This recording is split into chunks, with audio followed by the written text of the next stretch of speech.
बड़ी खबर इस वक्त की शहडोल से सामने आ रही है, जहां कोयला खदान कर्मचारी को जान से मारने की धमकी देने का सनसनीखेज मामला सामने आया है। एसईसीएल के सोहागपुर क्षेत्र के रामपुर माइंस में द्वितीय शिफ्ट में कार्यरत फोरमैन रविंद्र कुमार द्विवेदी ने माइंस में कार्यरत 2 कर्मचारियों पर गाली गलौज और जान से मारने की धमकी देने का गंभीर आरोप लगाया है। शिकायत के अनुसार माइनिंग सरदार ब्रजेश पटेल और ओवरमैन अजीत तिवारी ने पहले श्री द्विवेदी से गाली गलौज की और फिर कॉलर पकड़कर उन्हें खींचा। इतना ही नहीं, उन्होंने खुलेआम कहा कि वे कभी उन्हें जान से मरवा सकते हैं और उनका कोई कुछ नहीं बिगाड़ सकता। इस घटना की पुष्टि खुद रविंद्र कुमार द्विवेदी ने लिखित शिकायत के माध्यम से की है, जो कि उन्होंने प्रबंधन के उच्च अधिकारियों और स्थानीय पुलिस को सौंपी। उन्होंने इस मामले में दोषियों पर सख्त अनुशासनात्मक और कानूनी कार्रवाई की मांग की है, साथ ही अपनी जान की सुरक्षा की गुहार लगाई है।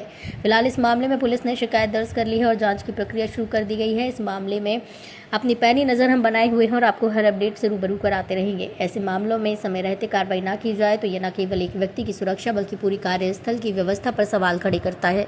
नमस्कार भाइयों, मैं Ghanshyam Sharma API news channel schedule से लगातार रामपुर प्रोजेक्ट कर्मचारी इन दोनों अखाड़ा बन चुका है। क्या अखाड़ा बन चुका है? एक आम कर्मचारियों के साथ किस प्रकार बदसलूकी करते हैं कर्मचारी वर्ग और किस प्रकार जो जिनको नॉलेज नहीं है उनको फील्ड में उतारा जाता है। एक अनहोनी घटना का शिकार होने जा रहे जिन्होंने यहाँ पर कर्मचारी हैं उनको बताया कि इस प्रकार की समस्याएं उत्पन्न हो सकती, उनके साथ इस प्रकार का दुराचार रामपुर प्रोजेक्ट के कर्मचारियों ने किया। और यह भी बताया जाता है कि अजीत तिवारी कई विपदा में यहाँ पर विवादित भी रह चुके हैं। कई प्रोजेक्टों में उनको विवादित रहने के बजाय कहीं भी उनको टिकना नहीं दिया जाता है। क्यों? क्योंकि विवादित पर्सन है। ऐसे विवादित पर्सनों को कोल इंडिया में रखने का हक है क्या? आइए हम जानते बताएं क्या हुआ घटना आपके साथ और कैसे हुआ, इस संबंध में बताएं।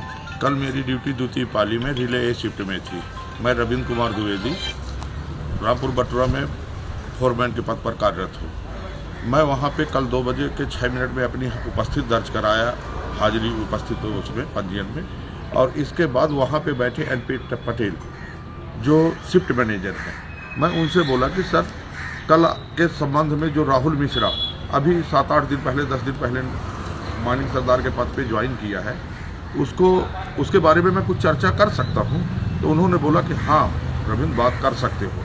तो मैं उनसे बात कर रहा था कि श्रीमान जी, रामपुर बटुआ में आप जहाँ भेज रहे हैं उसको कोयला फेस में डंपिंग यार्ड में, जहाँ पे अच्छा बिना अनुभव के फील्ड में उतार दिया बिना जाता है। अनुभव के मुश्किल से अभी 5-7 दिन उस माइनिंग सरदार को अजीत इसको क्या बोलते हैं राहुल मिश्रा को हुआ है। तो मैं बोला कि इसके साथ किसी सीनियर पर्सन को भेजा करिए। तो ये वो आदमी खुद मैनेजर से बोला कि सर मैं आज तो चला गया हूँ आपके आदेश से, लेकिन कम से कम मेरे को किसी सीनियर को दे दिया करिए। फिर ये अपना चारों तरफ फ़ोन लगाया, मेरे से बात नहीं किया। वहाँ से मेरे को फ़ोन आया कि रविंद्र राहुल के लिए आप कुछ नहीं बोलोगे। तो मैं बोला आज रहने दो, आज तो ड्यूटी कर रहा है, कल मैं बात करता हूँ। तो जब 2 बजे सीधा यहाँ पर यह रवैया चल रहा है कि मौत के कुआं में छोड़ दिया जाएगा डायरेक्ट बिना अनुभव। बिल्कुल डायरेक्ट उसको मौत के कुआं में कल परसों डाल दिया गया था। वो आपने लड़का उनका विरोध किया तो आप उसके शिकार हो गए। हाँ, तो उस दिन मैंने कुछ नहीं बोला। मतलब मैं 21 तारीख की बात है, 21 तारीख को राहुल मिश्रा पूरी ड्यूटी किया। चारों तरफ से मेरे पास फ़ोन आया कि आप बात करो। चूंकि मैं यूनियन प्रतिनिधि हूँ तो मेरा कर्तव्य है कि मैं उनसे बात करूँ। मैं जाके एनपी पटेल सर से बोला कि सर मेरे को इसके बारे में बता दीजिए। वो बोले मेरी मर्जी, मैं जिसको ऑफिस में बैठा हूँ जिसको जो दूँ इसमें तुम हस्तक्षेप नहीं कर सकते। मैं बोला आपकी मर्जी तो नहीं चलेगी सर, क्योंकि मैं भी जितना आपका दायित्व उतना मेरा भी दायित्व है।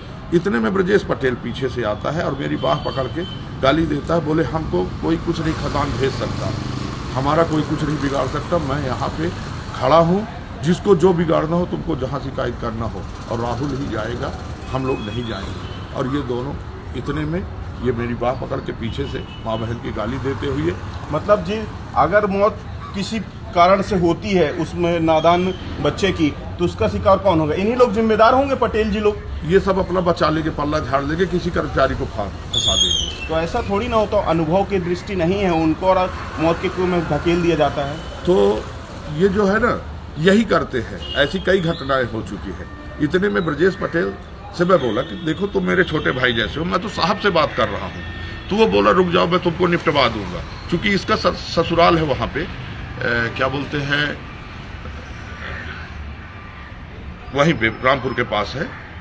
तो ये बोला कि मैं इसको, इतने में मैं ब्रजेश पटेल को समझा रहा था, साहब से बात कर रहा था कि पीछे से अजीत तिवारी ओवरबैन आता है, और वो मेरा खाते हुए बाहर चला गया।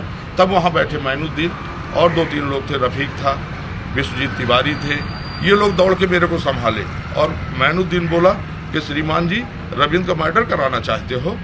वो तो बात कर रहा है ना आपसे, तो क्या तुम गुंडा पाल रखे हो? इनको मुफ्त की हाजिरी देते हो, मुफ्त की उपस्थित देते हैं। अच्छा, मतलब काम नहीं लिया जाता है सीसीएल के द्वारा? हाँ, मुफ्त ये, बैठा ये फोन से हाजिरी लगवाना चाहते हैं। अच्छा, फोन से लगाया जाता हाँ, है? ये जो पटेल साहब है, इसको दबाव बनाते हैं और ये इससे हाजिरी दर्ज कराते हैं। इसलिए ये खान प्रबंधक की लापरवाही यहाँ पर सरासर देखी जाती है। पूर्ण रूप से खान प्रबंधक की लापरवाही है।